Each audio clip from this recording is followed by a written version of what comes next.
okay? It kind of felt like it was showing me something. I get this feeling I don't think we're supposed to be here. Jenna Ortega may spark a connection with a unicorn that her father accidentally hit in Death of a Unicorn, one of few new movies I'll be reviewing this week on CJ at the Movies, along with some new films starring Naomi Watts and Bill Murray, and a documentary on the late Andy Kaufman, and I'm pretty sure he didn't fake his death after all these years. I'm Christopher Zweig. Let's take a look. Our first movie is Death of a Unicorn, and let me make myself clear. Parents, this is not for kids. This is rated R and will scare them. But for everyone else, this is a wickedly funny and bloody entertaining A24 release with Paul Rudd and Jenna Ortega as a father and daughter on their way for a business meeting and accidentally hitting something that appears to be a unicorn. Is there something in your car? A lot of species in this area are rare.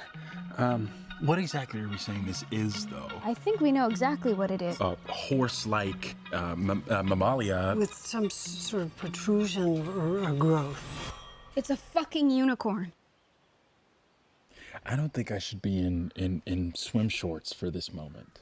And the owners of that mansion are Richard E. Grant, Tay Leone back on the big screen, and Will Poulter. Just like in Deep Blue Sea, they experiment on the creature for medical and financial purposes, and then there's going to be carnage. So you could say, you mess with a unicorn, you get the horns.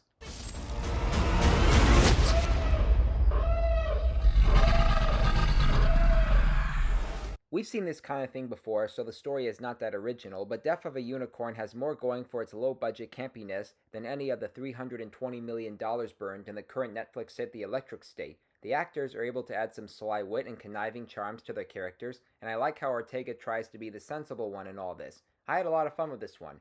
Our next movie is The Friend, the latest film from Scott McGehee and David Siegel, and starring Naomi Watts as Iris, a New York writer and teacher who was hurt by the suicidal death of her mentor and good friend Walter, played by Bill Murray. One of his dying wishes is that she takes in his Great Dane, named Apollo.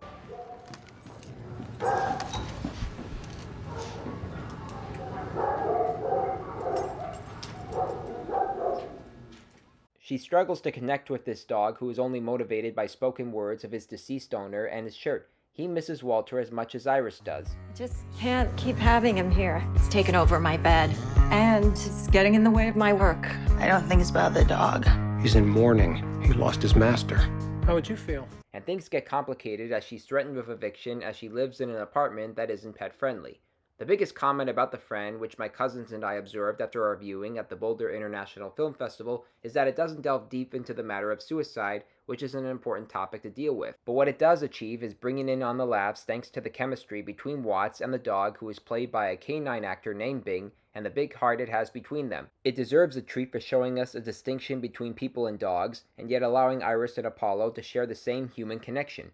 Next up, Ash, a space horror movie that gets trippier than absorbing. The movie stars Eiza Gonzalez as a woman who wakes up on a strange planet with no memory and only hallucinations of her slaughtered crew, and Aaron Paul comes in as another survivor who gives her the info she needs, but she doesn't know if she can trust him.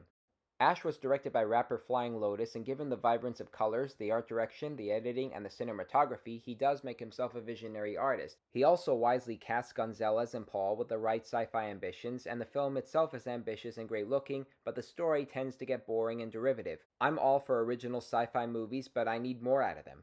But here's something I was able to get more out of. It's called The Assessment, which takes place in the near future, in which couples are given a week assessment to see if they're qualified to be parents. Elizabeth Olsen and Hamish Patel are the main couple, and Alicia Vikander is their assessor. She must act like a child in order to test their limits and patience. It's really yummy. Whoa! You shouted at me. I did not. Virginia! There are many hardships Vikander puts the couple through, and while I get tired of the child's play, I wasn't with the very nature the film is trying to convey. Oh, Virginia. Oh my god. I need to assess all aspects of your relationship. How's assessment going so far? It's a nightmare.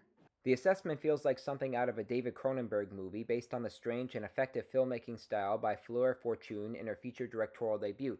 I like how the couple's stained glass windows are in the style of the Partridge Family, and I admire the performances from Olsen, Vikander, and Patel. The amazing thing to me is that the film isn't released by A24 or Neon, but Magnolia Pictures, and that's cool by me.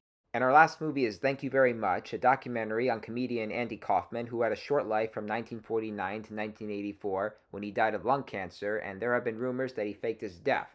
He's also known for portraying Lacus Grava on the sitcom Taxi and having an identity crisis with his infamous stage character Tony Clifton. And we see how he wrestled women to try to score with them and reached a low point in his comedy career when he wasn't funny anymore. Get lost, baby. I beat you. Holy this is not even weird. Women's lib was exploding. Oh, Andy, please, no, don't do Giving women an equal chance. I think it's a stupid little wimp. You're performing for an audience that doesn't know it's watching a show. I just thought he was misguided. He was just having fun. What?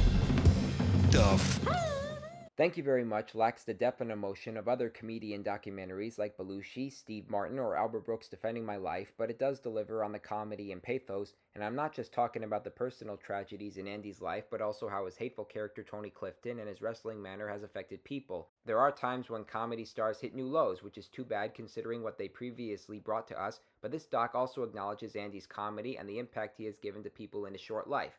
Recapping this week's new movies: thumbs up for Death of a Unicorn, thumbs up for The Friend, thumbs down for Ash, thumbs up for The Assessment, and thumbs up for Thank You Very Much, and this is me saying, you're welcome very much.